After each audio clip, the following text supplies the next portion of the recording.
찰싹 장대비가 쏟아지는 장례식장엔 아들이 어머니의 뺨을 때리는 소리가 울려 퍼졌습니다. 시간 없다니까요. 오늘 밤 12시까지라고요. 남편의 발인 직전 아들은 탐욕에 찬 얼굴로 소리쳤습니다. 그는 아버지의 초라한 정육점을 빨리 팔아 넘겼어야 했으니까요. 하지만 재영은 몰랐습니다. 자신이 팔려던 그 시장 정육점의 진짜 정체를 말이죠. 지금부터 어리석은 아들을 향한 한 어머니의 가장 완벽한 복수가 시작됩니다. 누구도 예상 못한 반전이 기다리는 오늘의 사연, 끝까지 함께 해주세요. 하늘에 구멍이라도 뚫린 듯 굵은 빗줄기가 장대처럼 쏟아져 내렸습니다. 세찬 비는 장례식장 앞마당의 국화꽃들을 무참히 때렸고 검은 양복을 입은 조문객들은 서둘러 자리를 뜨고 있었어요.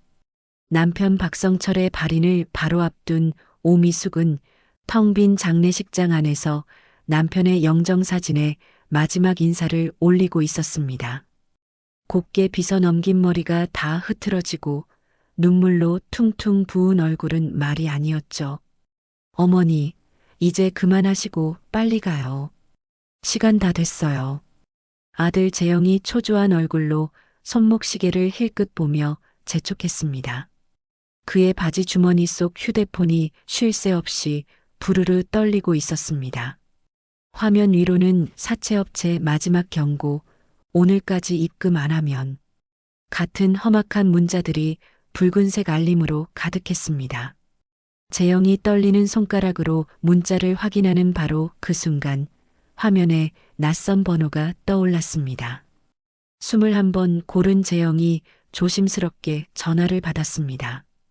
여보세요? 박재영 씨 되십니까?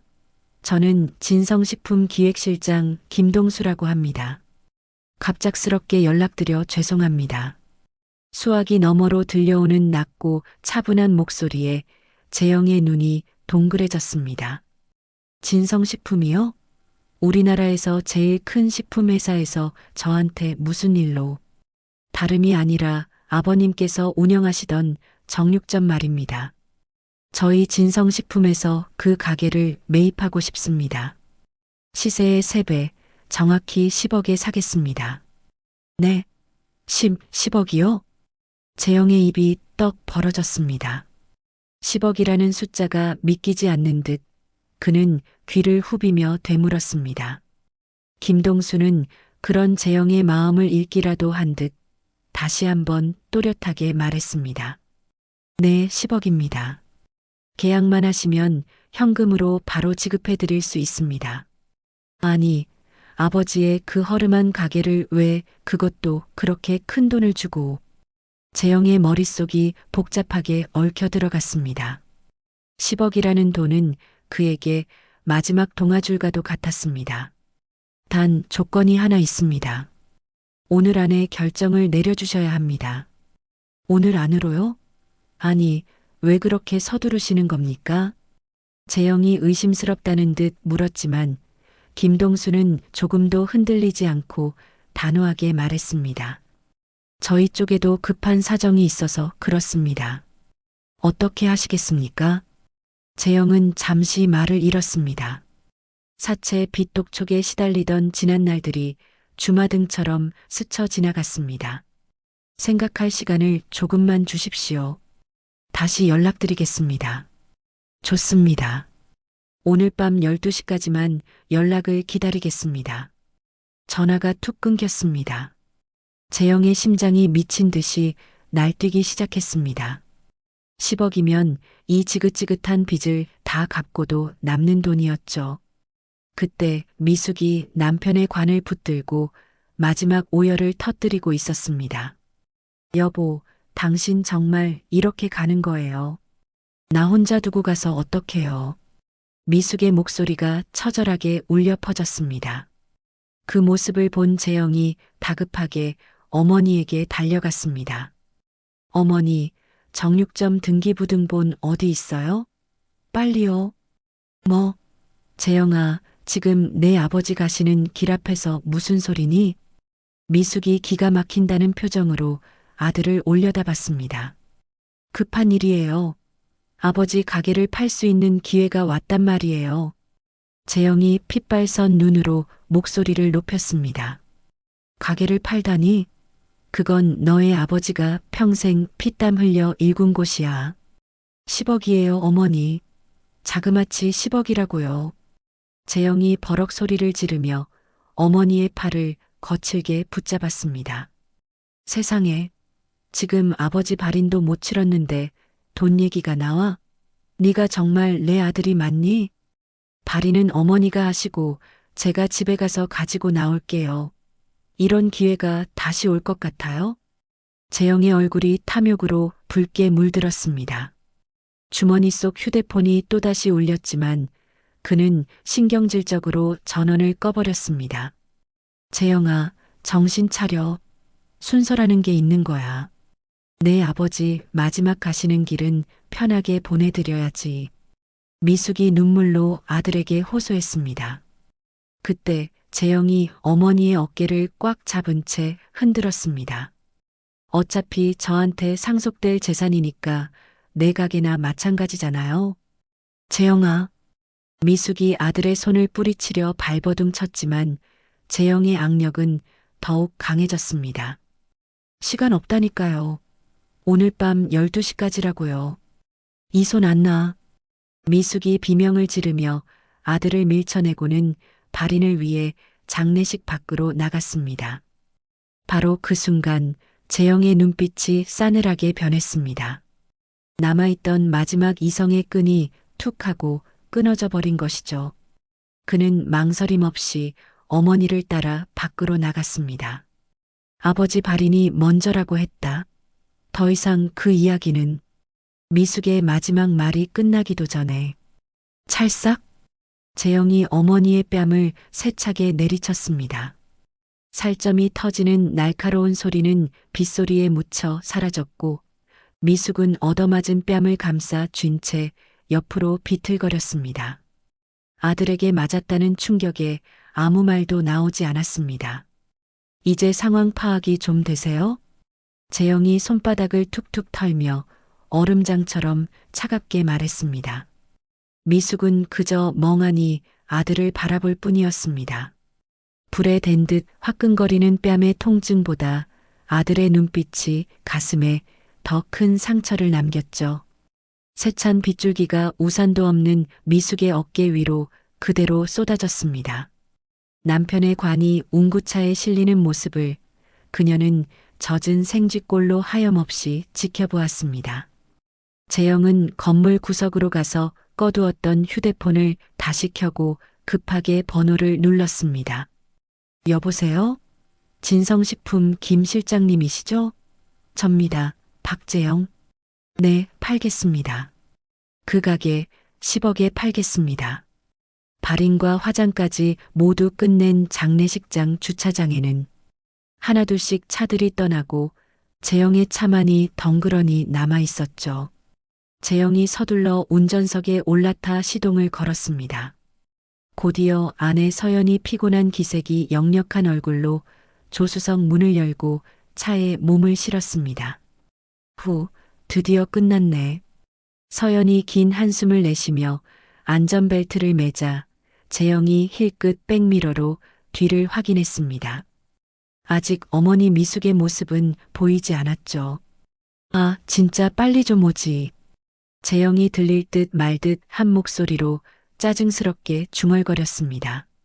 서연이 그런 남편의 얼굴을 찬찬히 뜯어봤습니다. 방금 전 어머니의 뺨을 내리쳤던 그의 오른손이 운전대 위에서 미세하게 떨리고 있었습니다. 여보, 아까 그건 대체 뭐야? 서연이 궁금하다는 듯 물었습니다. 뭐가? 재영은 앞만 본 채 퉁명스럽게 대답했습니다. 어머님한테 손찌검했잖아. 대체 뭐가 그렇게 화나서 사람 많은 데서 어머님 뺨까지 때려? 서연의 목소리에는 뺨을 맞은 시어머니에 대한 걱정은 없었습니다. 재영이 운전대를 으스러져라 꽉 잡으며 답답하다는 듯 소리쳤습니다. 그러니까 내 말 들었으면 그럴 일도 없었잖아.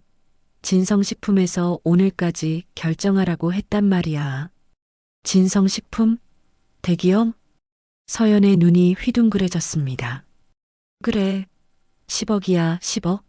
나는 급해 죽겠는데 어머니는 발인이 먼저라는 둥, 아버지 먼저 보내드리고 이야기하는 둥. 재영이 흥분을 감추지 못하고 목소리를 높였습니다. 그때 미숙이 차 뒤쪽까지 다가왔습니다. 아들 내외는 이야기를 나누느라 어머니가 차 가까이 온 줄도 모르고 있었죠. 도대체 무슨 말을 하는 거야? 10억은 또 뭐고, 진성식품에서는 왜 전화가 왔고? 서연이 답답하다는 듯 쏘아붙였습니다. 진성식품에서 아버지 가게를 사겠대. 10억에, 그리고 오늘까지 결정하래. 진짜? 대박이네. 근데 좀 이상하지 않아? 진성식품 같은 대기업에서 왜 아버님 가게를, 그것도 그렇게 큰 돈을 주고? 서연이 고개를 갸웃하며 물었습니다. 나도 그게 궁금해. 시장 골목에 있는 그 낡아빠진 가게를 대체 왜? 혹시 그 동네 재개발 들어가는 거 아니야? 서연의 말에 재영의 눈이 번뜩였습니다. 아, 그럴 수도 있겠네. 당장 근처 부동산에 전화해서 알아봐야겠다. 만약 진짜 재개발이면 주변 땅값도 엄청 오를 텐데 우리 너무 싸게 파는 거 아니야? 재개발이든 뭐든 지금 당장 10억이 더 중요해.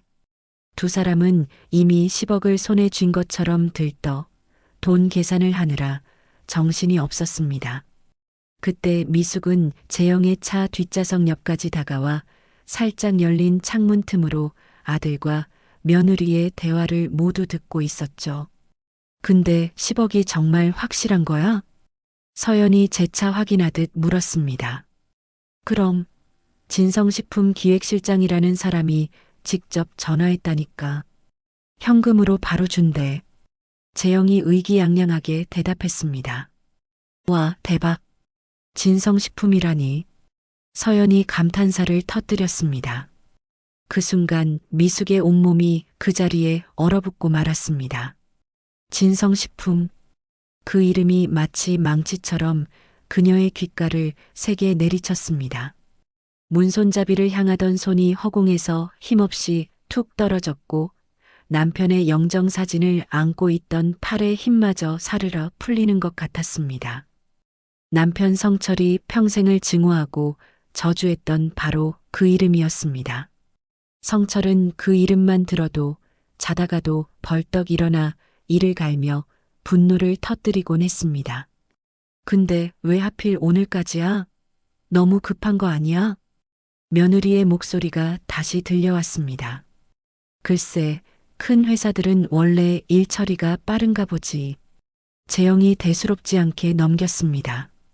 미숙은 차 문 옆에 못 박힌 듯 서서 깊은 생각에 잠겼습니다. 남편이 세상을 떠난 지 고작 사흘째. 그런데 남편이 그토록 증오하던 진성식품이 귀신같이 나타나 시세의 3배라는 엄청난 돈을 내걸고 가게를 사겠다고 하는 것이었죠. 이게 정말 우연일까? 미숙의 머릿속이 실타래처럼 복잡하게 얽히기 시작했습니다. 10억이면 우리 빚 다 갚고 이 집도 팔아서 강남으로 이사 갈 수 있겠네. 당연하지. 이제 우리도 남들처럼 떵떵거리면서 살 수 있을 거야. 차 안에서는 아들과 며느리의 희망에 찬 웃음소리가 울려 퍼졌습니다. 미숙은 영정사진을 더욱더 가슴에 꽉 끌어안았습니다. 사진 속 남편의 얼굴이 유난히 근심에 차 보였습니다. 여보, 이게 다 무슨 일이에요? 미숙이 마음속으로 남편에게 말을 걸고 천천히 뒷좌석 문을 열고 차에 올라탔습니다. 돈 이야기에 빠진 아들과 며느리는 어머니가 언제 탔는지도 모르는 눈치였습니다. 어머니, 오셨어요? 한참 뒤에야 서연이 뒤를 돌아보며 멋쩍게 인사했습니다. 미숙은 아무 대답도 하지 않았습니다. 그저 남편의 영정사진을 무릎 위에 내려놓고 빗줄기가 흐르는 차창 밖만 멍하니 바라볼 뿐이었죠. 집으로 돌아와 뜬 눈으로 밤을 지새운 그녀는 다음 날 오후 남편의 오랜 세무사인 최윤수의 사무실을 찾았습니다. 하룻밤 사이에 얼굴은 더욱 핏기를 잃어 하얗게 질렸고 눈 밑에는 짙은 그늘이 깊게 패어 있었습니다. 사모님, 어서 오십시오. 어려운 걸음하셨습니다. 60대 중반의 최 사무장이 자리에서 일어나 깍듯하게 인사했습니다. 그는 20년이 넘는 세월 동안 남편 성철의 곁을 지켜온 믿음직한 동료이자 친구였습니다. 유 원장을 확인하기 전에 먼저 여쭤볼 것이 있습니다. 미숙이 소파에 앉으며 곧장 본론을 꺼냈습니다. 네, 사모님. 편하게 말씀하십시오. 최 사무장이 따뜻한 차를 따라주며 대답했습니다.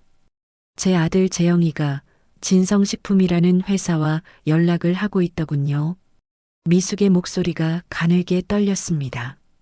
그 말을 듣는 순간 찻잔을 들고 있던 최 사무장의 손이 허공에서 그대로 멈췄습니다. 방금 진성식품이라고 하셨습니까? 네. 남편이 남긴 정육점을 사겠다면서요. 근데 왜죠? 저도 잘 모르겠어요. 미숙이 어젯밤 차 밖에서 엿들었던 대화를 힘겹게 설명했습니다. 최 사무장의 온화했던 얼굴이 순식간에 돌처럼 굳어졌습니다. 그는 찻잔을 탁 소리나게 내려놓고 책상에 몸을 기댔습니다. 사모님, 최 사무장이 단호한 목소리로 미숙의 말을 잘랐습니다. 이제는 사모님께서 모든 것을 아셔야 할 때가 온 것 같습니다. 그는 자리에서 일어나 굳게 잠겨있던 책장으로 향했습니다. 묵직한 금고를 열어 두꺼운 서류철 하나를 꺼내 미숙 앞에 테이블 위에 올려놓았습니다. 서류철 표지에는 성철가라는 두 글자가 선명하게 찍혀 있었습니다. 성철가는 왜요? 미숙이 낯익은 그 이름을 나지막이 은조렸습니다. 그 이름은 젊은 시절 남편이 믿었던 사람에게 배신당한 후 복수하겠다며 피눈물로 세운 작은 회사의 이름이었습니다. 동네 식당 몇 군데에 국밥 재료나 납품하던 초라한 공장이 전부라고 기억하고 있었습니다. 사모님께서 알고 계시는 그 성철가가 맞습니다. 최 사무장이 서류철에 첫 장을 넘겼습니다. 내 성철가는 아주 작은 공장이죠. 미숙이 믿을 수 없다는 듯 고개를 저었습니다. 최 사무장은 떨리는 손으로 서류들을 정리하며 입을 열었습니다. 사모님께서 아시던 그 작은 회사가 그가 깊은 숨을 한번 들이마시고는 말을 이었습니다. 지금은 기업 가치 3,800억 원에 달하는 대한민국 최대의 한식 프랜차이즈가 되었습니다. 네. 뭐라고요? 미숙이 의자에서 벌떡 일어날 뻔했습니다. 전국에 1,200개가 넘는 매장을 둔 성철가 갈비탕, 성철가 국밥, 전부 회장님께서 사모님 몰래 평생을 바쳐 이룩하신 성공입니다. 최 사무장이 눈시울을 붉히며 서류를 한 장 한 장 넘겨 보였습니다. 미숙의 입이 떡 벌어졌습니다. 눈앞에 펼쳐진 엄청난 숫자들과 전국 매장 현황이 도저히 현실 같지 않았습니다. 그리고 회장님께서는 돌아가시기 전 최 사무장이 서류철 가장 깊숙한 곳에서 마지막 서류 한 장을 꺼냈습니다. 평생을 바쳐 이룩한 이 모든 것을 사모님 앞으로 전부 돌려놓으셨습니다. 저한테요? 미숙이 제 귀를 의심하며 되물었습니다. 네. 주식 100%는 물론 경영권, 전국 각지의 부동산까지 이 모든 것이 이제 법적으로 온전한 사모님의 것입니다. 최 사무장이 주식 양도 계약서를 그녀 앞으로 조심스럽게 내밀었습니다. 미숙이 떨리는 손으로 서류를 받아들었습니다. 그곳에는 남편의 익숙한 필체로 쓴 서명이 선명하게 남아 있었습니다. 이렇게 큰 성공을 저한테 평생 숨겨왔단 말이에요? 미숙의 눈에서 참았던 눈물이 기어이 터져 나왔습니다. 충격과 서운함, 그리고 미안함이 뒤섞인 감정이 심장을 후벼 팠습니다. 회장님께서는 늘 말씀하셨습니다. 사모님께서는 돈 걱정 없이 그저 평범하고 조용한 삶을 살기 원하신다고요. 최 사무장이 조심스럽게 말했습니다. 미숙은 서류 위로 눈물을 뚝뚝 흘리며 고개를 숙였습니다. 그런데 이상합니다. 그때 최 사무장이 갑자기 심각한 표정으로 중얼거렸습니다. 뭐가 이상하다는 말씀이세요? 이 모든 사실은 저와 돌아가신 박성철 회장님 단 두 사람만이 아는 비밀이었습니다. 유 원장 역시 아직 공개 전이었고요. 최 사무장이 깊은 생각에 잠겼습니다. 그런데 대체 진성식품이 어떻게 이 사실을 알고 접근한단 말입니까? 그러게요. 대체 어떻게? 미숙 역시 혼란스러운 표정을 지었습니다. 사모님, 일단 오늘은 이만 돌아가십시오. 제가 밤을 새워서라도 한번 알아보겠습니다. 미숙을 돌려보낸 후 최 사무장은 홀로 사무실에 남았습니다. 찝찝한 마음을 떨칠 수 없어 그는 곧장 컴퓨터를 켜고 회사 내부 서버의 접속 기록을 샅샅이 뒤지기 시작했습니다. 성철과 관련 파일에 누가 접근했는지 하나하나 확인하던 그의 눈썹이 꿈틀거렸습니다. 이상하네. 며칠 전 갑작스럽게 회사를 그만둔 김대리의 접속 기록이 눈에 들어왔습니다. 퇴사하기 바로 전날 밤 그가 성철과 관련 법인 서류철에 접근한 기록이 남아 있었습니다. 김대리가 이 파일을 왜? 최 사무장은 서둘러 사무실 내부 CCTV 녹화 영상을 확인했습니다. 며칠 전 날짜로 화면을 되돌리자 늦은 밤 사무실에 혼자 남아있는 김대리의 모습이 보였습니다. 그는 주위를 두리번거리더니 최 사무장의 책상에서 몰래 성철과 서류를 꺼내 자신의 휴대폰으로 미친 듯이 촬영하기 시작했습니다. 이런 배은망덕한 놈. 최 사무장의 얼굴이 분노로 일그러졌습니다. 김대리는 촬영을 마친 후 원본 서류 일부를 파쇄기에 넣어 증거를 없애려 하고 있었습니다. 사모님, 큰일 났습니다. 최 사무장이 다급하게 미숙에게 전화를 걸었습니다. 네, 무슨 일이세요? 미숙이 놀란 목소리로 받았습니다. 내부에 적이 있었습니다. 김대리 그놈이 유 원장을 진성식품에 유출했습니다. 김대리요? 네. 며칠 전에 그만둔 직원 한 명이 퇴사 직전에 서류를 몰래 빼돌려 촬영했습니다. 최 사무장이 분노에 떨며 설명했습니다. 전화기 너머로 미숙의 거친 숨소리만 들려왔습니다. 사모님? 괜찮으십니까? 최 사무장님. 한참 만에 들려온 미숙의 목소리는 얼음장처럼 차갑게 변해 있었습니다. 네, 사모님. 말씀하십시오. 그자들이 우리에게 10억을 불렀다면 우리는 13억을 불러 그 건물을 다시 가져오죠. 미숙의 눈빛이 복수를 향한 결의로 서늘하게 빛났습니다. 내 아들 재영이의 탐욕을 이용해서 그들 모두를 심판할 겁니다. 어머니가 자신의 등 뒤에서 복수의 칼날을 갈고 있다는 사실은 꿈에도 모른 채 재영은 가방에 등기부등본을 챙겨 넣고 현관문을 나섰습니다. 오늘은 진성식품과 10억짜리 계약을 하는 날이었습니다. 통장에 찍힐 어마어마한 액수를 생각하니 어젯밤 어머니의 뺨을 때렸던 죄책감 따위는 이미 까맣게 잊은 지 오래였습니다. 10억이면 이 지긋지긋한 빚 다 갚고 강남의 아파트도 한 채 살 수 있겠지. 재영이 혼잣말을 중얼거리며 콧노래까지 흥얼거릴 때였습니다. 주머니 속 휴대폰이 요란하게 울렸습니다. 화면에는 모르는 번호가 떠 있었습니다. 여보세요? 재영이 별 생각 없이 전화를 받았습니다. 박재영 씨 되십니까? 수화기 너머로 중후하고 침착한 중년 남자의 목소리가 들려왔습니다. 네, 그런데 누구시죠? 저는 유통업계에서 일하고 있는 이정우라고 합니다. 이 바닥에서는 제법 큰 손으로 통하는 사람입니다.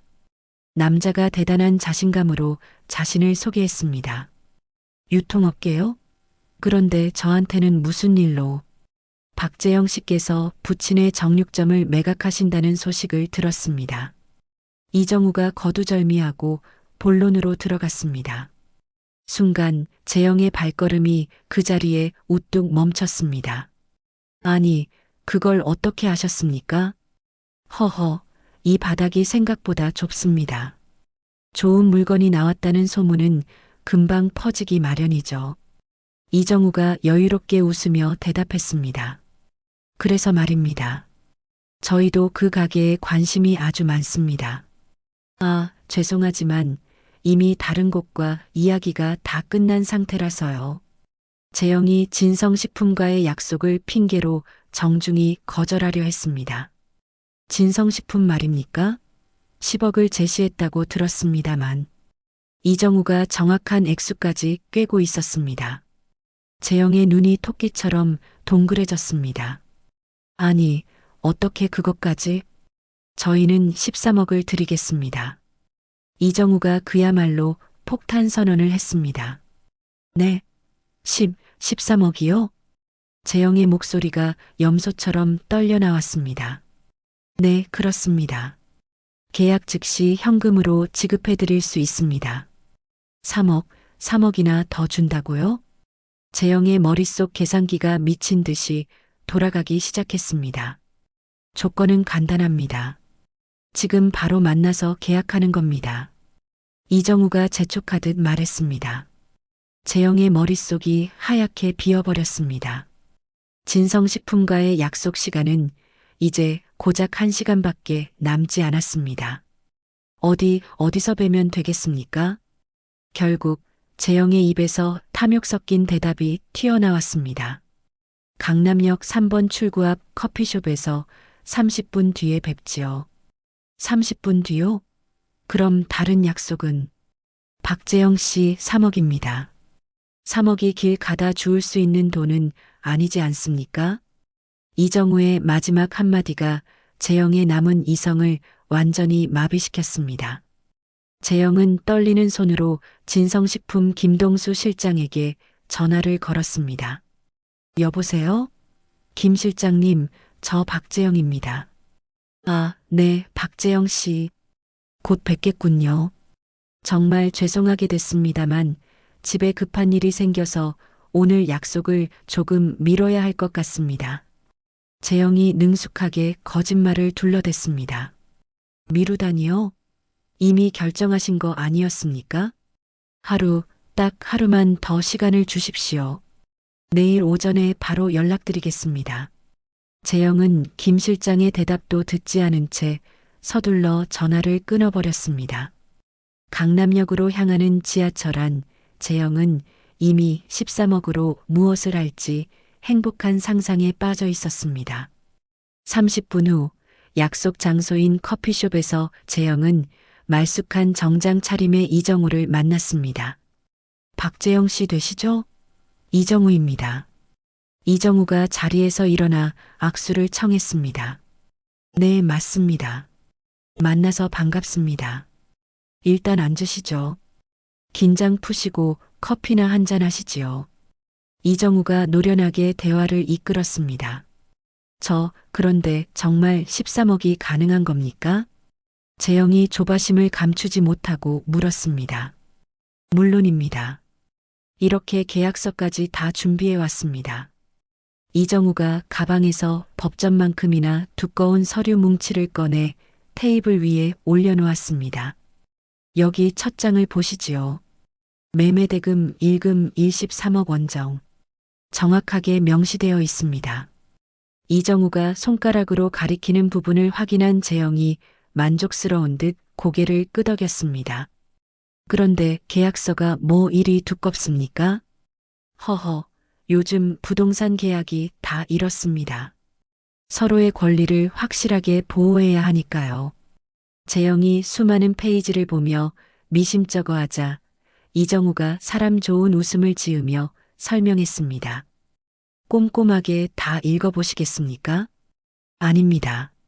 13억, 저것만 확실하면 됐습니다. 재영이 손사래를 쳤습니다. 그 모습을 본 이정우가 속으로 회심의 미소를 지었습니다.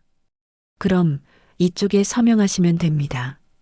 이정우가 만년필 한 자루를 정중하게 내밀었습니다. 재영은 가방에서 등기부등본을 꺼내 자랑스럽게 테이블 위에 올려놓았습니다. 여기 등기부등본입니다. 네, 확인했습니다. 아주 깨끗하군요. 이정우가 서류를 쓱 훑어보고는 말했습니다. 재영은 망설임 없이 펜을 들어 서명란에 자신의 이름을 써내려가기 시작했습니다. 수십 장에 달하는 계약서에 어떤 독소 조항이 숨겨져 있는지는 전혀 알지 못한 채 그의 머릿속에는 오직 13억이라는 숫자만이 춤을 추고 있었습니다. 박재영, 됐습니다. 마지막 서명을 마친 재영이 후련한 표정으로 펜을 내려놓았습니다. 계약 성사를 축하드립니다. 이정우가 다시 한번 악수를 청했습니다. 저 돈은 언제쯤 받을 수 있는 겁니까? 재영이 가장 궁금했던 질문을 던졌습니다. 내일 오전에 바로 계좌로 입금해 드리겠습니다. 정말요? 13억 전액을요? 물론입니다. 저희는 자금력이 넉넉해서 말입니다. 이정우가 자신만만하게 대답했습니다. 재영은 모든 것이 순조롭게 풀리는 상황에 만족하며 자리에서 일어났습니다. 수고 많으셨습니다. 아주 좋은 거래였습니다. 이정우가 커피숍 문 밖까지 나와 재영을 배웅했습니다. 커피숍을 나서자마자 재영은 아내 서연에게 전화를 걸었습니다. 여보, 나 대박 났어. 왜? 무슨 일인데 그래? 13억이야. 13억에 팔았다고. 재영이 길거리 한복판에서 고래고래 소리쳤습니다. 커피숍 창가에 서서 그 모습을 지켜보던 이정우가 조용히 휴대폰을 꺼내 어딘가로 전화를 걸었습니다. 사모님, 저 이정우입니다. 방금 계약 마쳤습니다. 수고하셨어요. 이제부터가 진짜 시작이겠네요. 미숙의 싸늘한 목소리와 함께 그녀의 기억은 30년 전 그날로 향했습니다. 30년 전 서울 변두리의 작고 허름한 정육점 아니었습니다. 젊은 시절의 박성철과 윤재호가 나란히 피 묻은 앞치마를 두른 채 환한 웃음소리와 함께 고기를 손질하고 있었습니다. 윤재호는 재영에게 정육점을 사겠다고 전화했던 진성식품 회장이었습니다. 젊은 시절 그 둘은 친한 친구이자 동업자였죠. 성철아, 오늘도 손님이 끊이질 않네. 우리 곧 부자 되겠다. 윤재호가 땀을 닦으며 기분 좋게 말했습니다. 당시 그는 성철과 함께 더 나은 내일을 꿈꾸던 둘도 없는 친구이자 동업자였습니다. 다 내 덕분이야, 재호야. 네가 싹싹하게 영업을 잘해준 덕이지. 성철이 정성껏 고기를 포장하며 대답했습니다. 두 사람은 대학 동기로 만나 졸업하자마자 가진 돈을 전부 털어 함께 이 정육점을 차렸습니다. 타고난 손맛을 가진 성철은 고기 손질과 양념 개발을, 사업 수완이 좋았던 윤재호는 영업과 관리를 맡았습니다.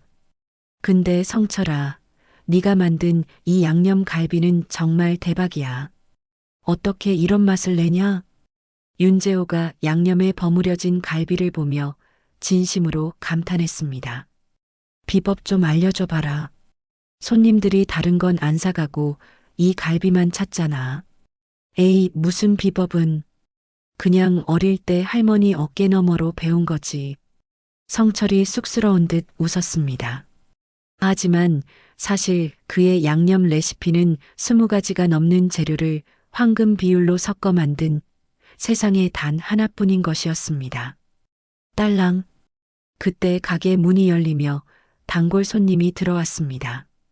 사장님, 어제 사간 갈비 식구들이 다들 너무 맛있다고 난리였어요. 아이고, 감사합니다. 오늘은 뭘로 드릴까요? 성철이 환하게 웃으며 손님을 맞았습니다. 손님과 정답게 대화하는 성철의 모습을 윤재호는 뒤에서 가만히 지켜보고 있었습니다. 그의 눈에 순간 스치듯 이상한 빛이 번쩍였습니다. 몇 달 후 같은 정육점이었습니다.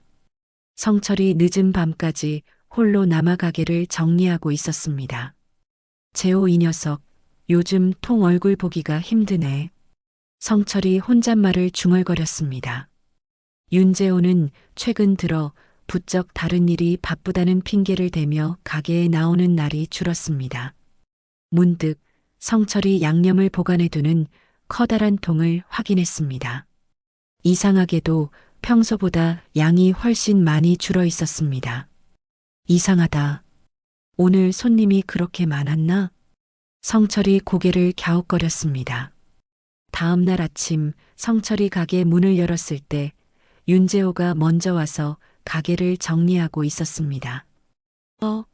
재호야, 웬일로 이렇게 일찍 나왔어? 응. 근처에서 볼 일이 일찍 끝나서. 윤재호가 어색하게 웃으며 대답했습니다. 성철은 곧장 양념통부터 확인했습니다. 어제보다도 양이 더 줄어 있었습니다. 재호야, 혹시 어제 양념 어디 다른 데 썼어? 성철이 조심스럽게 물었습니다. 아니, 왜? 윤재호는 질문이 끝나기도 전에 너무나도 빨리 대답했습니다. 아니야, 그냥 양이 좀 이상하게 줄어드는 것 같아서. 성철은 애써 의심을 거두고 다시 일을 시작했습니다. 그리고 며칠 후 청천벽력 같은 소식이 들려왔습니다. 사장님, 큰일 났어요. 단골 손님 아주머니 한 분이 숨을 헐떡이며 가게 안으로 뛰어들어왔습니다. 아주머니, 왜 그러세요? 저기 시장 건너편에 정육점이 새로 생겼는데 거기서 파는 양념 갈비 맛이 여기랑 똑같대요.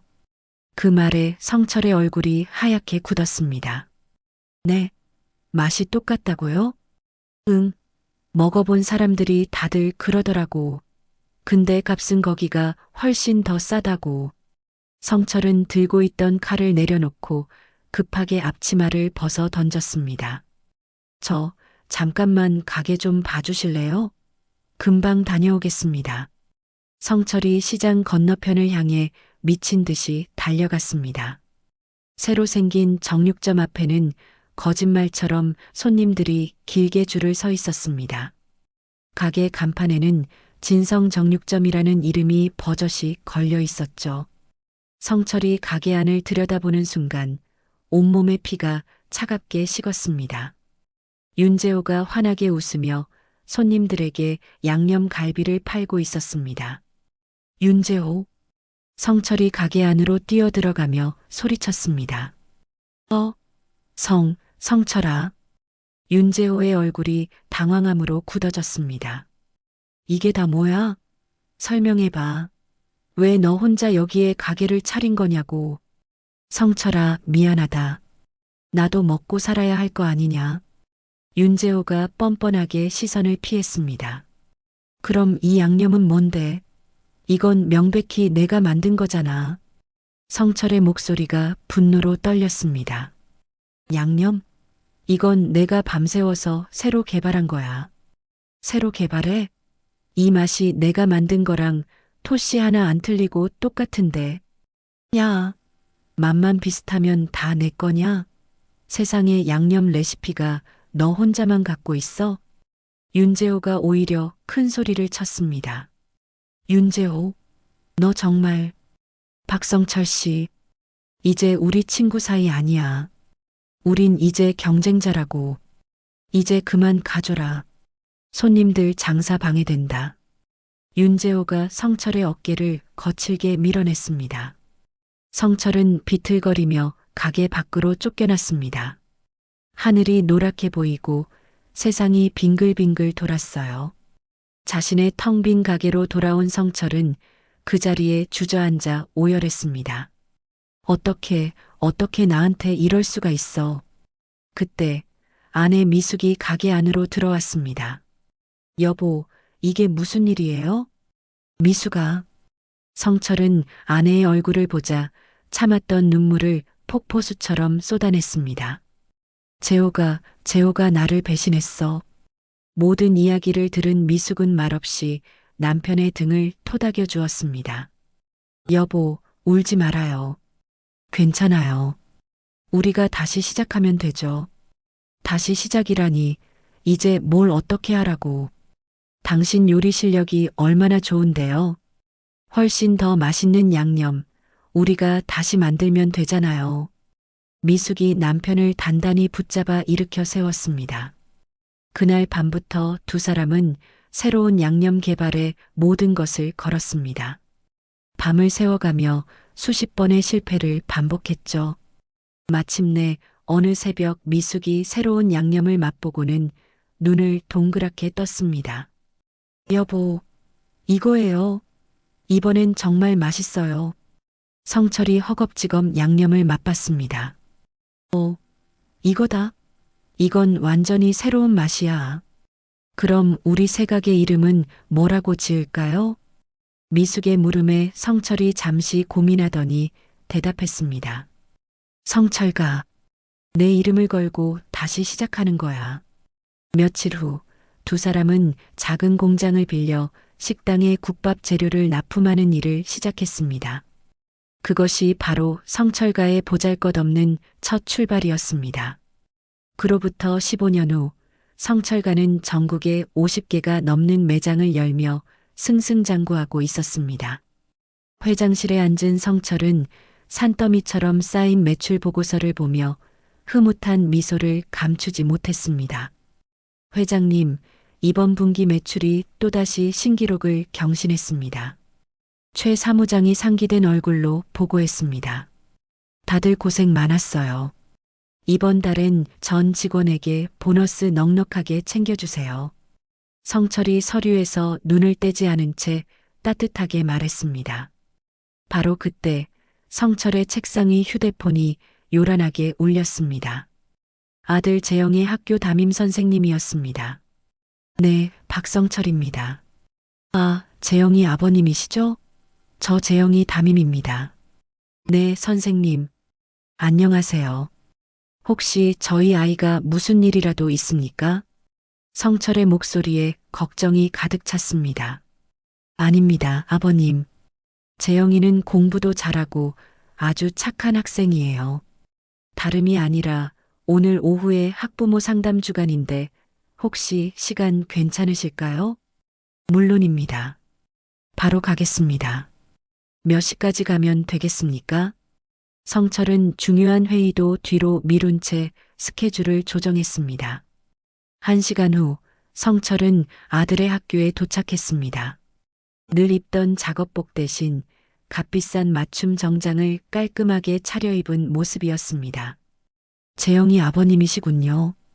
바쁘실 텐데 와주셔서 감사합니다. 담임 선생님이 공손하게 인사했습니다. 아닙니다. 저희 아이가 무슨 문제라도 그런 거 아니에요. 재영이는 늘 모범적인 아이인걸요. 선생님이 손사래를 치며 웃었습니다. 실은 진로 문제 때문에 상담을 요청드렸습니다. 재영이가 얼마 전부터 장래 희망을 바꾸고 싶다고 해서요. 성철이 의아한 표정을 지었습니다. 장래 희망을요? 원래는 뭐라고 했었는데요? 처음에는 아버님처럼 맛있는 음식을 만드는 요리사가 되고 싶다고 했었거든요. 선생님의 말에 성철의 가슴이 뭉클해졌습니다. 그런데 지금은 뭐라고 하던가요? 대기업에 취직해서 평범한 회사원이 되고 싶다고 합니다. 성철의 얼굴에서 미소가 순식간에 사라졌습니다. 갑자기 왜 마음이 바뀌었을까요? 글쎄요, 아무래도 사춘기다 보니 친구들 이야기에 생각이 많아진 것 같습니다. 선생님이 조심스럽게 말했습니다. 그날 저녁 성철은 무거운 마음으로 집에서 아들을 기다렸습니다. 다녀왔습니다. 재영이 현관문을 열고 들어왔습니다. 그래, 아들. 오늘 학교는 어땠어? 성철이 아무렇지 않은 척 물었습니다. 뭐, 그냥 그랬어요. 재영이 가방을 던지듯 내려놓으며 시큰둥하게 대답했습니다. 오늘 담임 선생님 만나 뵙고 왔다. 장래 희망을 바꿨다면서? 성철이 조용히 본론을 꺼냈습니다. 재영의 얼굴이 순간 굳어졌습니다. 아, 네. 가만히 생각해 보니까 요리사는 좀 별로인 것 같아서요. 왜? 아빠가 식당 일하는 게 싫어? 성철이 상처받은 눈으로 아들을 바라봤습니다. 싫다는 게 아니라 그게. 재영이 우물쭈물하며 말을 흐렸습니다. 솔직하게 말해봐. 아빠 직업이 부끄러워? 성철이 돌처럼 굳은 얼굴로 물었습니다. 한참 동안의 무거운 침묵이 흘렀습니다. 친구들은 자기 아빠가 의사다, 변호사다, 대기업 임원이다 자랑하는데 재영의 목소리가 모기 소리처럼 작아졌습니다. 우리 아빠는 시장에서 가게나 하는 사람이라고 말하기가 좀 그랬어요. 그 순간 성철의 심장에 날카로운 비수가 내리꽂히는 듯 했습니다. 그날 밤 성철은 아내 미숙이 잠든 것을 확인하고 홀로 서재에 앉아 깊은 고뇌에 빠졌습니다. 다음 날 그는 아내에게는 평소처럼 정육점에 나간다고 말한 뒤 비밀리에 최 사무장을 자신의 회장실로 불렀습니다. 회장님, 무슨 심각한 일이라도 있으십니까? 최 사무장이 성철의 굳은 얼굴을 보며 걱정스럽게 물었습니다. 최 사무장, 내 아들 재영이가 내가 하는 일을 부끄러워하더군. 성철의 목소리는 물에 젖은 솜처럼 무겁게 가라앉아 있었습니다. 땀 흘려 돈 버는 것의 가치를 모르는 녀석에게는 절대로 이 회사를 물려줄 수 없다는 생각이 들었네.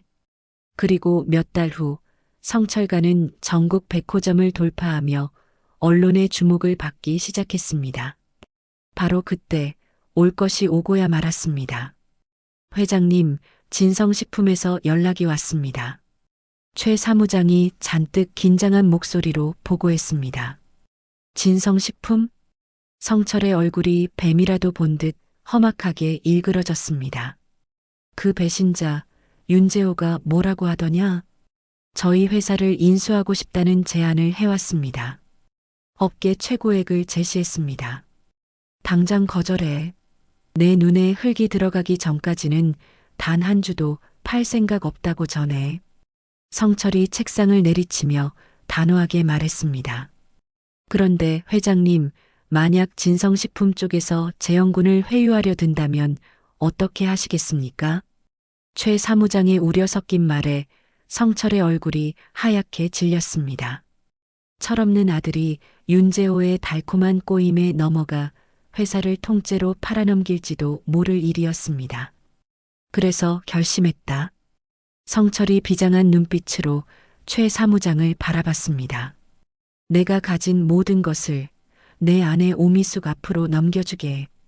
네, 사모님께 전부 말입니까? 사모님께는 말씀을 드렸습니까?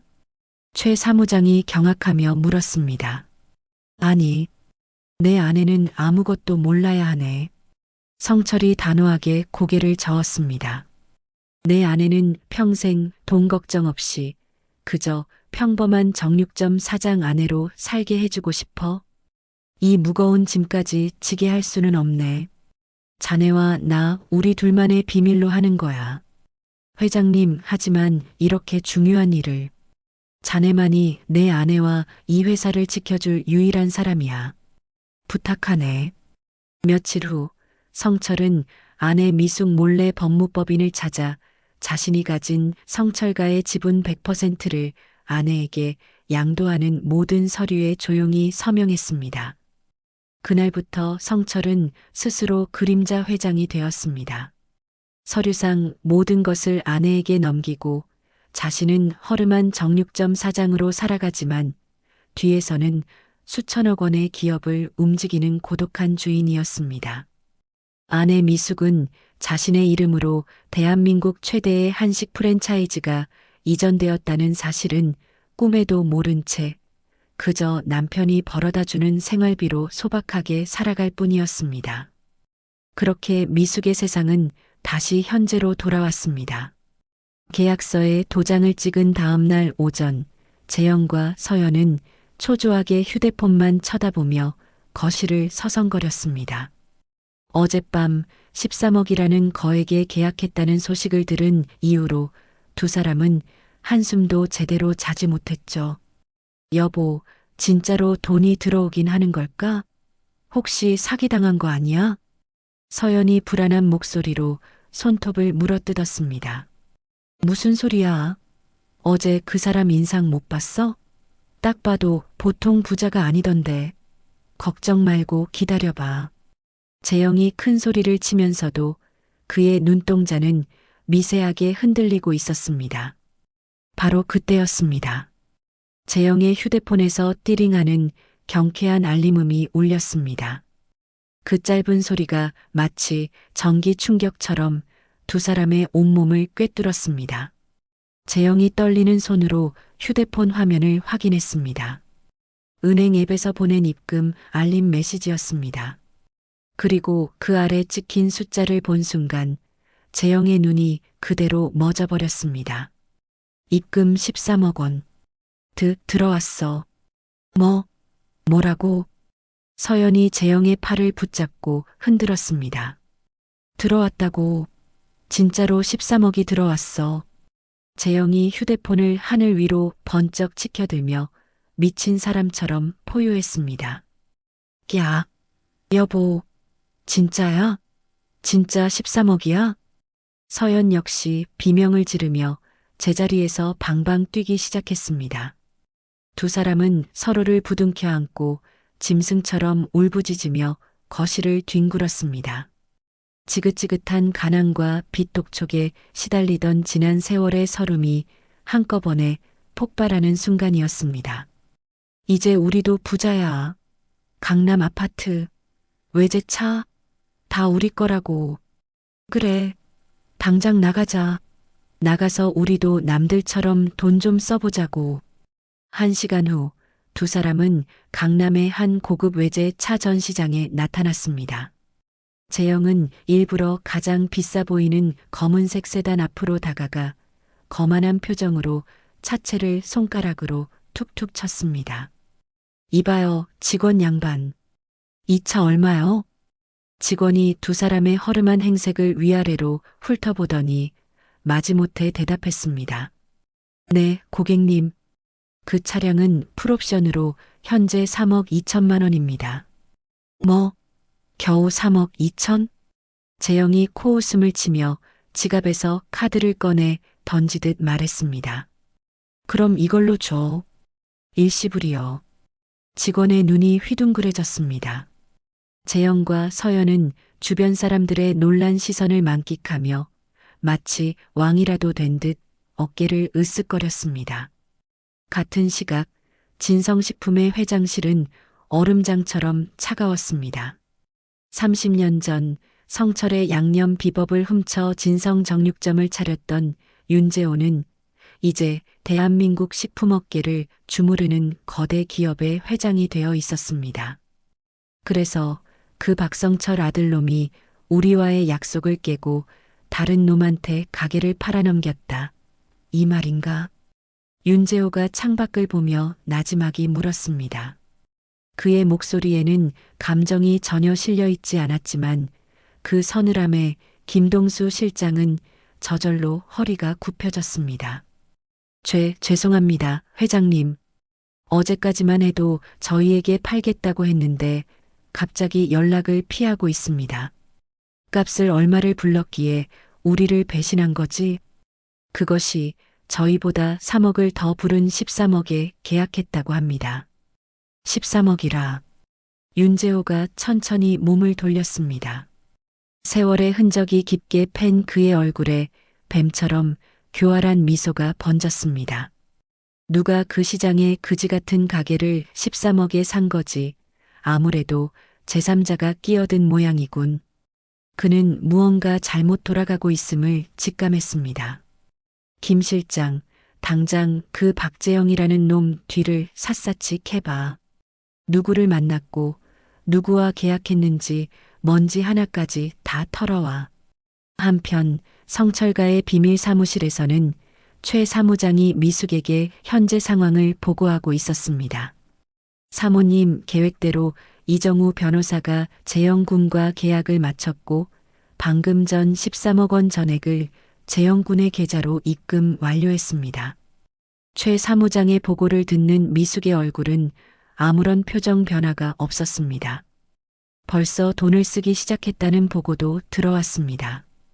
강남 전시장에서 3억이 넘는 외제차를 현금으로 구입했다고 합니다. 최 사무장이 씁쓸한 표정으로 말했습니다. 미숙은 말없이 창밖을 바라보았습니다. 그녀의 눈에는 아들에 대한 일말의 동정심도 남아있지 않았습니다. 오직 죽은 남편과의 마지막 약속, 그리고 30년간 이어진 지독한 악연을 끊어내겠다는 차가운 결의만이 이글거릴 뿐이었습니다. 독이 든 꿀단지를 제 손으로 직접 열었으니 이제 맛을 봐야죠. 미숙이 얼음장처럼 차가운 목소리로 나지막이 응조렸습니다. 마음껏 즐기게 두세요. 인생 최고의 잔치를 벌이도록 그 잔치값이 얼마나 끔찍한 것인지 깨닫게 되기 전까지는 말입니다. 새 차 특유의 고급 가죽 냄새가 3억 원짜리 세단 안을 가득 채웠습니다. 어제까지만 해도 사채업자에게 빌린 돈을 걱정하던 재영은 이제 매끄러운 운전대를 어루만지며 세상을 다 가진 듯한 표정을 짓고 있었죠. 조수석에 앉은 서연은 명품 매장에서 방금 산 핸드백을 아기처럼 품에 안고 연신 거울을 들여다보며 화장을 고쳤습니다. 여보, 우리 이제 이 지긋지긋한 동네도 뜨는 거지? 어머님은 어떡하고? 서연의 목소리는 꿀처럼 달콤하게 들떠 있었습니다. 당연하지. 당장 강남의 아파트부터 알아볼 거야. 어머니는 뭐 작은 방 하나 내드리면 되겠지. 재영이 대수롭지 않게 대답하며 차에 시동을 걸었습니다. 그가 향한 곳은 지난 몇 년간 자신을 지옥으로 몰아넣었던 사채업자의 허름한 사무실이었습니다. 기익, 요란한 급정거 소리와 함께 번쩍이는 외제차가 낡은 상가 건물 앞에 멈춰 섰습니다. 재영은 마치 개선장군처럼 차에서 내려 돈 가방 2개를 양손에 들고 사무실 문을 거칠게 열어젖혔습니다. 어이, 박 사장. 나왔어. 책상에 다리를 꼬고 앉아 담배를 피우던 사채업자가 미간을 찌푸리며 재영을 쳐다봤습니다. 이 자식이 겁도 없이 제 발로 기어들어와? 오늘이 마지막 날인 건 기억했나 보지? 사채업자가 비웃으며 재떨이에 담배를 비벼 껐습니다. 그래, 기억하고 말고. 내 놈 낯짝에 돈다발을 던져줄 바로 그날이잖아. 재영이 들고 있던 돈 가방 2개를 책상 위로 집어 던졌습니다. 텅, 텅. 둔탁한 소리와 함께 가방이 열리며 안에서 5만 원권 돈다발 수십 개가 와르르 쏟아져 나왔습니다. 사채업자의 눈이 탐욕으로 번들거렸습니다. 이게 다 뭐야? 원금 2억에 내 놈들이 멋대로 붙인 이자까지 합쳐서 5억이다. 어디 한번 세어보시지. 재영은 어깨를 으쓱하며 이제는 자신이 갑이 되었다는 사실을 온몸으로 만끽했습니다. 그는 사채업자가 허겁지겁 돈을 세는 모습을 경멸 어린 눈으로 내려다본 후 보란듯이 바닥에 침을 탁 뱉고는 유유히 사무실을 빠져나왔습니다. 하지만 재영이 모르는 사이 그의 뒤에는 2개의 그림자가 동시에 드리워지고 있었습니다. 진성식품 윤재호 회장의 집무실, 김동수 실장이 땀을 뻘뻘 흘리며 조사 결과를 보고하고 있었습니다. 회장님, 박재영과 계약한 인물을 알아냈습니다. 이정우라는 변호사였습니다. 변호사? 윤재호의 날카로운 눈이 번뜩였습니다. 네. 국내 최고 로펌의 에이스 변호사입니다. 부동산 전문도 아닌 그가 왜 시장 정육점 따위를 사들였는지는 도무지. 로펌이라. 윤재호는 턱을 쓰다듬으며 깊은 생각에 잠겼습니다. 단순한 재개발 정보나 시세 차익을 노린 놈의 짓이 아니었습니다. 이것은 처음부터 자신을 겨냥하고 들어온 고도로 계산된 설계였습니다. 그 로펌, 혹시 박성철 그놈과 관련이 있던 곳은 아니었나? 아닙니다. 저희가 거래하는 로펌이라 잘 압니다만 박성철과는 아무런 연관이 없습니다. 그렇다면 죽은 박성철이 마지막으로 함정을 파놓고 갔다는 것인데 윤재호의 입가에 뱀처럼 서늘한 미소가 걸렸습니다. 그는 30년 전 친구의 등에 칼을 꽂았던 그날처럼 다시 한번 피비린내 나는 싸움이 시작되었음을 직감했습니다. 김 실장, 그 이정우라는 변호사, 그리고 그놈 뒤에 누가 있는지 샅샅이 뒤져봐. 박성철의 망령이든 그 아내든 누구라도 상관없어. 내 사냥을 방해하는 놈들은 모조리 짓밟아 버릴 테니. 같은 시각 성철가의 비밀 사무실에서는 최 사무장이 미숙에게 재영의 동태를 보고하고 있었습니다.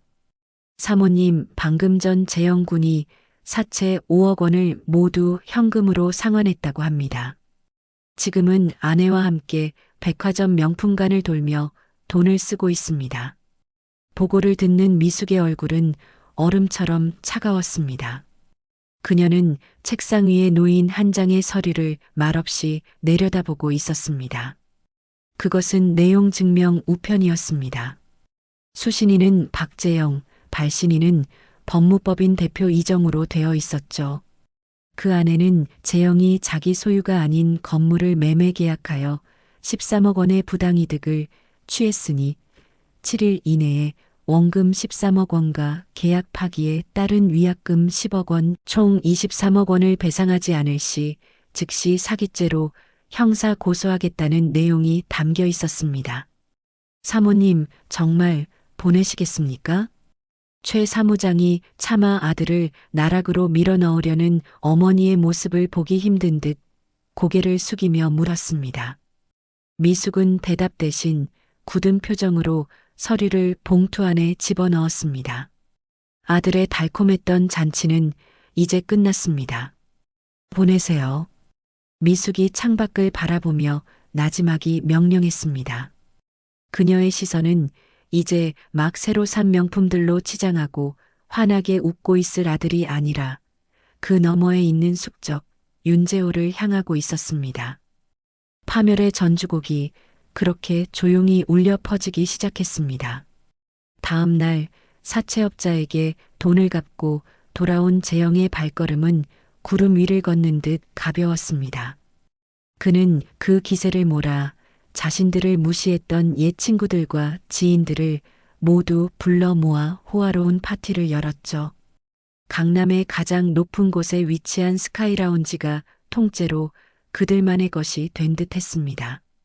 창밖으로는 서울의 야경이 보석처럼 흩뿌려져 있었고 홀 안에는 흥겨운 음악과 사람들의 웃음소리, 그리고 샴페인 잔이 부딪히는 소리가 가득했습니다. 재영아, 너 진짜 용됐다. 이 차키 진짜 내 거야? 한 친구가 재영이 테이블 위에 던져둔 외제 차키를 흔들며 부러움 섞인 목소리로 물었습니다. 임마, 그럼 가짜냐? 이건 그냥 동네 마시룡이야. 다음 주에 더 좋은 걸로 계약하러 갈 거다. 재영은 입에 문시가에서 짙은 향을 내뿜으며 거만하게 대답했습니다. 그의 손목에는 눈이 부실 정도로 번쩍이는 명품 시계가 채워져 있었습니다. 아내 서연 역시 한껏 치장한 채 여자들 무리 한가운데서 방금 산 다이아몬드 반지를 자랑하느라 여념이 없었죠. 어머, 서연아. 아버님 돌아가신 지 얼마 안 되지 않았어? 이렇게 파티해도 괜찮아? 누군가 조심스럽게 물었지만 서연은 코웃음을 쳤습니다. 괜찮아. 아버님도 우리가 이렇게 잘 사는 모습 보시면 하늘에서 더 기뻐하실걸? 안 그래, 자기? 서연이 교태 섞인 목소리로 재영을 불렀고 재영은 만족스러운 듯 고개를 끄덕였습니다. 돈이 가져다 준 권력과 시선에 두 사람은 완전히 취한 상태였습니다. 그때였습니다. 재영의 주머니 속 휴대폰이 울렸고 화면에 뜬 이름은 어머니였습니다. 재영의 미간이 순간 찌푸려졌습니다. 그는 주변의 시선을 의식하며 보란 듯이 통화 거절 버튼을 눌렀습니다. 누구야? 서연이 다가와 물었습니다. 어머니, 뻔하지 뭐. 잔소리 하시려는 거겠지. 재영이 주변 사람들이 다 들으라는 듯 큰 소리로 말했습니다. 어휴, 사람은 자기 분수를 알아야지. 언제까지 그 가난한 동네에서 아등바등 사실 건지 모르겠어. 그의 말이 끝나기 무섭게 휴대폰이 다시 울렸습니다. 이번에는 문자 메시지였습니다. 아들아, 마지막으로 할 말이 있단다. 전화 한 번만 받으렴. 재영은 문자를 힐끗 보고는 신경질적으로 휴대폰 전원을 꺼버렸습니다. 아들에게 남은 마지막 정이라도 확인하고 싶었던 어머니의 간절한 손길을 그는 스스로 내쳐버린 것이었습니다. 자자, 다들 주목. 재영이 샴페인 잔을 높이 들고 사람들의 시선을 모았습니다. 여러분, 돈이 최고입니다. 돈만 있으면 슬픔도 걱정도 다 사라집니다. 우리의 빛나는 내일을 위하여. 위하여. 사람들이 열광적으로 외치며 잔을 부딪혔습니다. 다음 날에도 재영의 세상은 천국이 있다면 바로 이런 곳일까 싶었죠. 재영과 서연은 강남의 최고급 주상복합 아파트 펜트하우스 모델하우스를 둘러보고 있었습니다.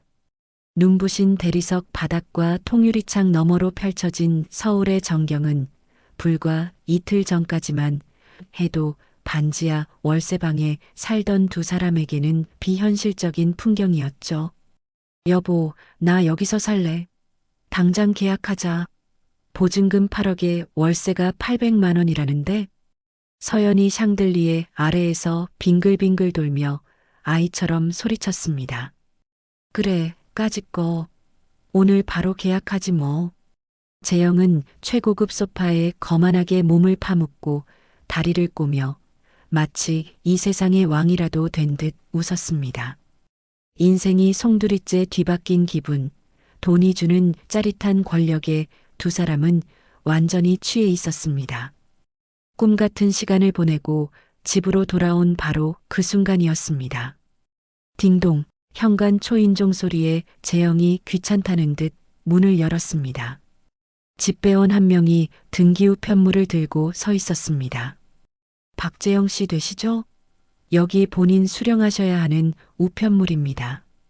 등기, 뭐지? 재영은 대수롭지 않게 서명을 하고 얇은 서류 봉투 하나를 받아들었습니다. 발신인은 법무법인 정이라고 찍혀 있었습니다. 웬 법무법인에서 우편이 다 와? 변호사 친구라도 있었나? 재영이 농담을 던지며 봉투를 푹 찢었습니다. 그 안에 담긴 내용 증명이라는 글자를 본 순간까지도 그는 앞으로 닥쳐올 재앙을 전혀 예상하지 못했습니다. 한 장짜리 서류를 천천히 읽어내려가던 재영의 얼굴에서 웃음기가 순식간에 사라졌습니다. 그의 동공이 지진이라도 난 듯 격렬하게 흔들리기 시작했고 손에 들린 종이는 금방이라도 찢어질 듯 파르르 떨렸습니다. 여보, 왜 그래? 핸드백을 정리하던 서연이 다가와 재영의 손에서 서류를 빼앗아 들었습니다. 부당이득, 위약금, 형사고소. 어렵고 낯선 법률 용어들 사이로 그녀의 눈을 후벼 파는 숫자들이 보였습니다. 청구 금액, 원금 13억 원 및 위약금 10억 원, 총합계 23억 원. 이게 다 무슨 소리야? 23억? 23억을 내놓으라니. 서연의 입에서 인간의 것이라고는 믿기 힘든 날카로운 비명이 터져 나왔습니다. 사기야. 이건 말도 안 되는 사기라고. 재영이 그제야 정신을 차린 듯 휴대폰을 꺼내 어제 만났던 변호사 이정우에게 미친 듯이 전화를 걸었습니다. 지금 거신 번호는 없는 번호이오니. 없는 번호라고? 이게 무슨... 재영의 얼굴이 하얗게 질렸습니다. 천국과 지옥은 종이 한 장 차이라는 말이 바로 이런 것이었습니다. 불과 몇 시간 전까지 세상을 다 가졌다고 생각했는데 이제는 23억이라는 상상도 못할 빚더미에 올라앉게 된 것입니다. 당신 때문이야. 당신이 제대로 알아보지도 않고 덜컥 계약하니까 이 사달이 난 거 아니야. 서연이 이성을 잃고 재영의 뺨을 마구 핥히며 울부짖었습니다. 시끄러워. 이건 분명 함정이야.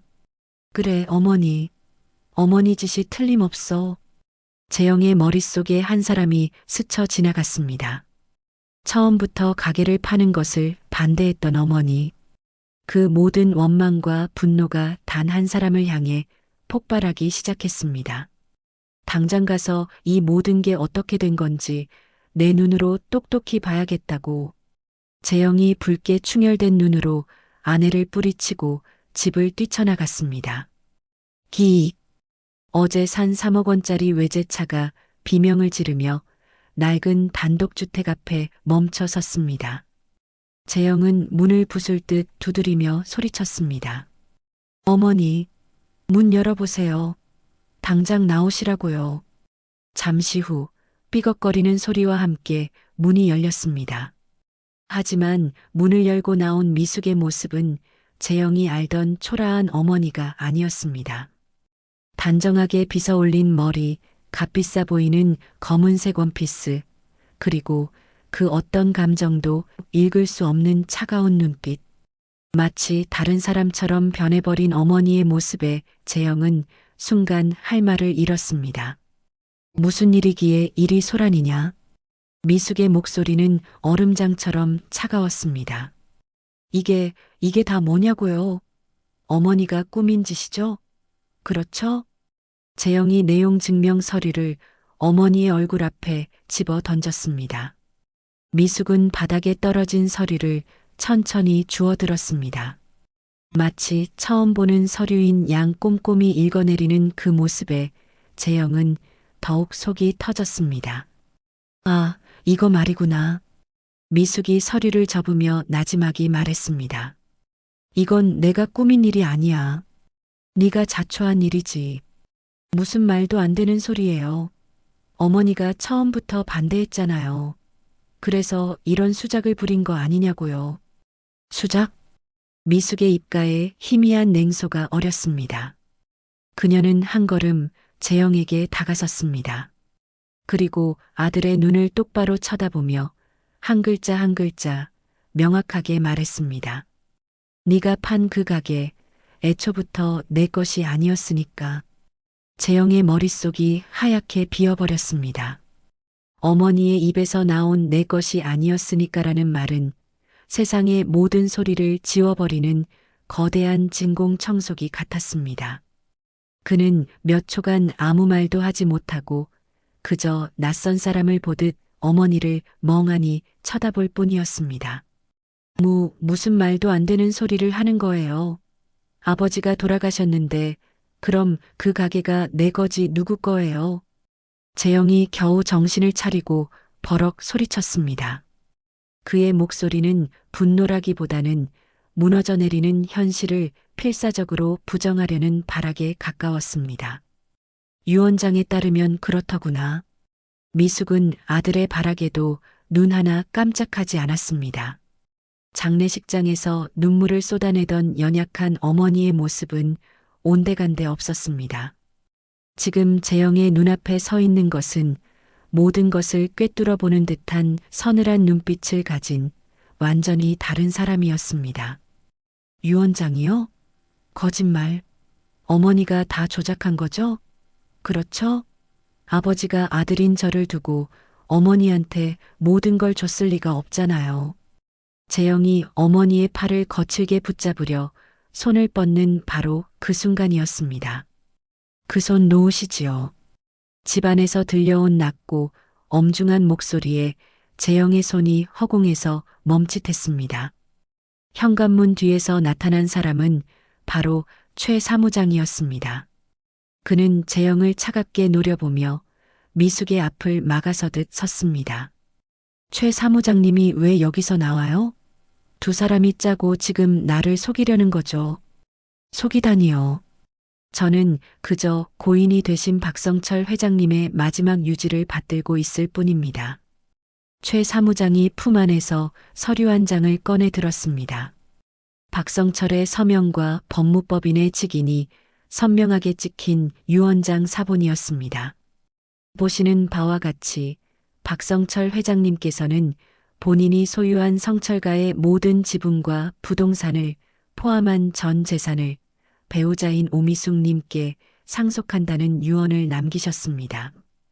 여기에는 당연히 성철가의 법적 본점인 그 정육점도 포함되어 있고요. 회장님? 성철가? 재영은 자신이 듣고 있는 단어들을 전혀 이해할 수 없었습니다. 최 사무장은 재영의 혼란스러운 얼굴을 가만히 내려다보며 말을 이었습니다. 재영 군이 시장의 작은 가게라고 무시했던 그 정육점이 실은 기업가치 3,800억 원에 달하는 대한민국 최대 한식 프랜차이즈 성철가의 심장이었습니다. 그리고 이제 그 모든 것의 주인은 최 사무장이 미숙을 향해 깍듯하게 고개를 숙였습니다. 바로 오미숙 회장님이십니다. 회장님이라는 호칭이 거대한 망치가 되어 재영의 뒤통수를 내리쳤습니다. 모든 조각들이 이제야 끔찍한 모양으로 맞추어지기 시작했습니다. 어머니의 달라진 모습, 뜬금없이 나타난 13억짜리 계약, 그리고 지금 눈앞에서 벌어지는 이 모든 비현실적인 상황들. 이것은 전부 처음부터 자신을 파멸시키기 위해 짜인 거대한 판이었습니다. 다리에 힘이 풀린 재영이 그 자리에 풀썩 주저앉았습니다. 분노와 증오는 어느새 사라지고 그 자리에는 원초적인 공포만이 남았습니다. 그는 갓난아기처럼 기어가 미숙의 발치에 매달렸습니다. 어머니, 제가 잘못했어요. 돈에 눈이 멀어서 제가 잠시 미쳤었나 봐요. 제발 한 번만 용서해 주세요. 네. 재영이 눈물 콧물을 쏟아내며 어머니의 다리를 붙잡고 애원했습니다.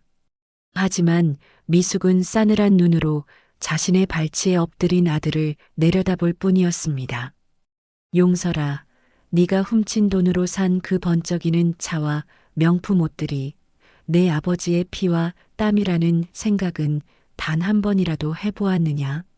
죄송해요, 정말 죄송해요, 어머니. 이제 와서 내게 어머니라 부르지 마라. 미숙이 아들의 손을 뿌리치듯 다리를 뺐습니다. 그녀의 목소리는 꽁꽁 얼어붙은 강물처럼 차가웠습니다. 네가 내 아버지의 유산을 팔아넘기기로 결심한 그 순간, 너는 더 이상 내 아들이 아니다. 미숙은 아들에게 마지막 말을 남기고 아무런 미련도 없다는 듯 집 안으로 몸을 돌렸습니다. 최 사무장이 재영에게 가볍게 목례를 한 뒤 그 뒤를 따랐습니다. 쾅! 차가운 철문이 닫히는 소리는 재영에게 내려진 사형 선고나 다름없었습니다.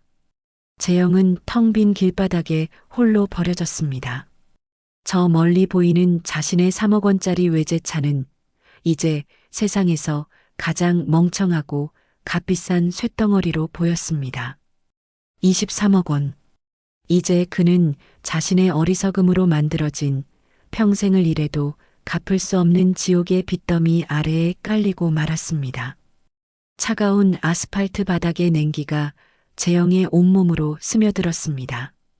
어머니에게 버림받았다는 슬픔보다 23억이라는 현실의 빈무게가 그의 영혼을 송두리째 짓눌렀죠. 그는 갈 곳을 잃은 유령처럼 밤거리를 정처 없이 헤맸습니다. 호화로웠던 펜트하우스, 번쩍이던 외제차, 아내 서연의 웃음소리까지 모든 것이 하루 만에 사라진 신기루 같았어요. 그의 머릿속은 어떻게든 이 지옥에서 빠져나갈 방법을 찾기 위해 미친 듯이 회전했습니다. 그러다 문득 벼락처럼 한 가지 생각이 그의 뇌리를 스쳤습니다. 그래, 진성식품 윤재호. 자신을 함정에 빠뜨린 13억짜리 계약의 시작은 분명 진성식품의 10억짜리 제안에서부터였습니다. 어머니가 그토록 증오하는 이름, 아버지의 오랜 숙적. 그에게는 마지막 동화줄처럼 느껴졌습니다. 어머니의 적은 이제 자신의 유일한 아군이 될 수도 있었으니까요. 재영은 비틀거리는 몸을 이끌고 택시를 잡아탔습니다. 다음 날 아침 거대한 진성식품 본사 건물은 마치 패배자인 자신을 비웃는 거대한 괴물처럼 보였습니다. 재영은 헬쑥한 얼굴로 1층 로비에 들어서며 다짜고짜 소리쳤습니다. 나 박재영입니다. 당장 윤재호 회장님 좀 뵙게 해주세요. 보안 요원들이 달려와 그의 양팔을 붙잡았습니다. 어디서 온 행패야. 회장님이 자네 같은 사람을 만나주실 것 같아? 이거 나 박성철의 아들이란 말이다. 전에 박성철의 아들이 모든 비밀을 폭로하러 왔다고. 소라는 순식간에 꼭대기층 윤재호 회장의 귀에까지 들어갔습니다. CCTV 화면으로 로비에서 발버둥 치는 재영의 모습을 지켜보던 윤재호의 입가에 흥미롭다는 미소가 번졌습니다. 그는 인터폰을 드러나지 마기 명령했습니다. 들여보내. 잠시 후 재영은 으리으리한 회장실 바닥에 내팽개쳐지듯 들어왔습니다. 그는 자신을 압도하는 거대한 공간과 창가에 서서 자신을 내려다보는 윤재호의 모습에 잠시 숨을 삼켰습니다. 하지만 이내 결심한 듯 그는 망설임 없이 윤재호의 앞으로 기어가 무릎을 꿇었습니다. 회장님, 제 어머니, 아니, 오미숙이라는 여자를 무너뜨릴 수 있게 도와주십시오. 재영이 눈물로 호소했습니다. 제가 아는 모든 것을 말씀드리겠습니다. 그 여자가 어떻게 아버지를 속이고 회사를 가로챘는지 전부 다요. 윤재호는 천천히 재영에게 다가와 그의 턱을 손가락으로 가볍게 치켜 올렸습니다. 내 어미가 그 보잘것없던 여자가 이제 회장이 되었단 말이냐? 허허, 이거 참 재밌게 돌아가는군. 윤재호는 모든 것을 다 알고 있다는 듯 재영의 어리석음을 비웃었습니다. 제가 회장님의 개가 되겠습니다. 시키는 것은 무엇이든 하겠습니다. 제발 저 좀 살려주십시오. 재영이 바닥에 이마를 찌우며 애원했습니다. 윤재호는 잠시 생각에 잠기는 듯 하더니 이내 만족스러운 표정으로 입을 열었습니다. 좋다. 마침 사냥을 하려는데 길을 잘 아는 사냥개 한 마리가 필요하던 참이었어. 내 옆에 있도록 해라. 쓸모가 있을지도 모르니. 바로 그때였습니다. 회장실의 육중한 문이 아무런 노크 소리도 없이 활짝 열렸습니다. 그곳에는 30년의 세월도 감히 꺾지 못한 기품과 서늘한 분노를 품은 오미숙이 서 있었습니다. 최 사무장이 든든하게 그녀의 뒤를 지키고 있었죠. 갑작스러운 등장에 윤재호의 얼굴이 순간 굳어졌고 그의 발치에 엎드려 있던 재영은 공포에 질린 눈으로 고개를 들었습니다. 오, 오미숙? 윤재호의 입에서 30년 만에 불러보는 이름이 흘러나왔습니다. 미숙은 바닥에 엎드린 아들을 벌레 보듯 한번 쳐다본 후 곧장 윤재호에게 시선을 고정했습니다. 오랜만이네요, 윤재호 사장. 아니, 이제는 회장님이라고 불러드려야 하나요? 그녀의 목소리는 봄바람처럼 부드러웠지만 그 안에는 겨울 서리보다 날카로운 칼날이 숨어 있었습니다. 30년의 악연이 드디어 서로를 마주했습니다. 윤재호의 거대한 회장실 안의 공기는 칼날처럼 날카롭게 얼어붙었습니다. 30년 만에 마주한 두 사람의 시선이 허공에서 부딪혀 불꽃을 튀겼습니다. 바닥에 엎드려 있던 재영은 이 모든 상황이 믿기지 않는다는 듯 어머니와 윤재호의 얼굴을 번갈아 쳐다볼 뿐이었죠. 가장 먼저 침묵을 깬 것은 윤재호였습니다. 그는 첫 충격에서 벗어나 특유의 오만한 미소를 지으며 미숙을 위아래로 훑어보았습니다. 허허, 이게 누군가 했더니 박성철 마누라 아니신가. 남편 죽고 나니 없던 용기라도 생긴 모양이지. 정육점이나 지키던 아줌마가 어디 무서워서 이런 데는 다 들어오셨나? 그의 목소리에는 상대를 철저히 짓밟는 조롱과 경멸이 가득했습니다. 하지만 미숙은 조금도 흔들리지 않았습니다. 오히려 그녀의 입가에 옅은 미소가 떠올랐습니다. 30년 전이나 지금이나 남의 것을 탐내는 그 천박한 버릇은 여전하시네요, 윤재호 씨. 미숙의 차분한 한마디에 윤재호의 얼굴이 순간 굳어졌습니다. 뭐라고? 당신이 평생을 바쳐 이룩했다는 이 진성식품이라는 왕국. 참 대단하죠. 하지만 그 왕국의 첫 벽돌이 내 남편의 피와 땀을 훔쳐 쌓아 올린 것이라는 사실을 잊으신 건 아니겠죠?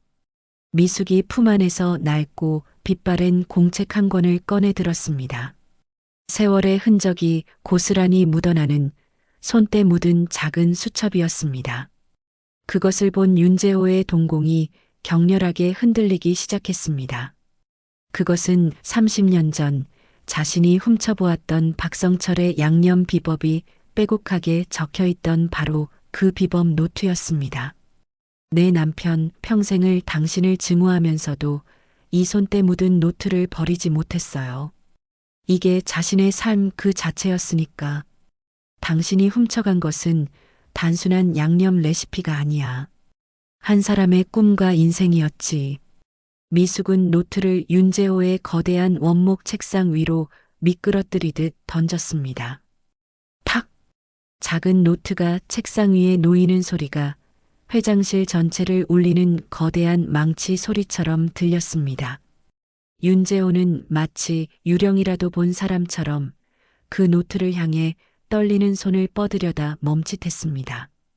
그가 평생을 부정하고 외면해왔던 자신의 추악한 원죄가 바로 눈앞에 실체로 나타난 것이죠. 회장님, 저 여자가 지금 무슨... 상황이 불리하게 돌아가자 재영이 다급하게 윤재호에게 매달리며 소리쳤습니다. 하지만 윤재호는 아무 말도 하지 못했습니다. 그의 무결점 제국에 지울 수 없는 거대한 균열이 생기는 순간이었습니다. 미숙은 이제 바닥에 엎드린 아들에게로 시선을 돌렸습니다. 그녀의 눈에는 더 이상 분노도 슬픔도 아닌 깊은 연민만이 남아 있었습니다. 일어나거라, 재영아.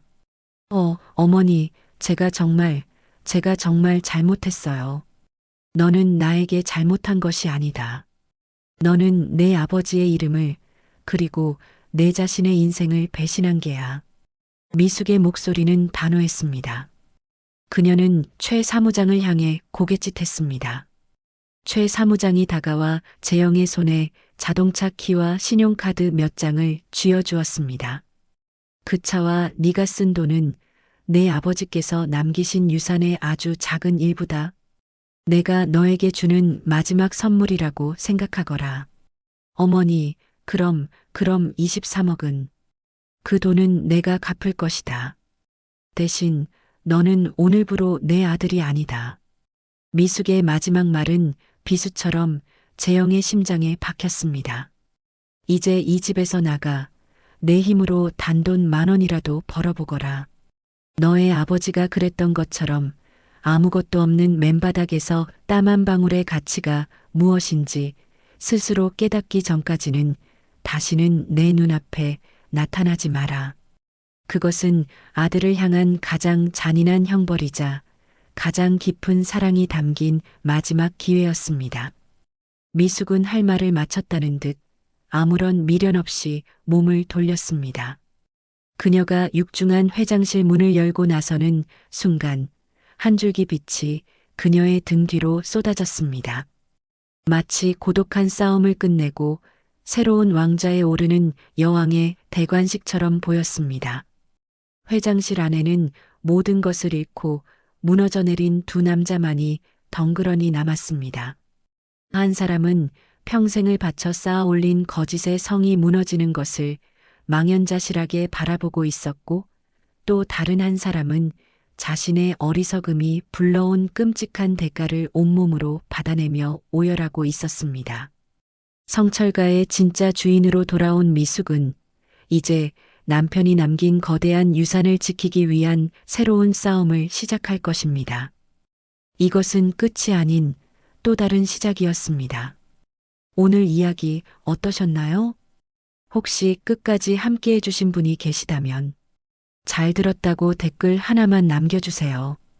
여러분에게도 따뜻하고 빛나는 날들이 찾아올 거예요. 구독과 좋아요는 다음 이야기를 이어가는 큰 힘이 됩니다.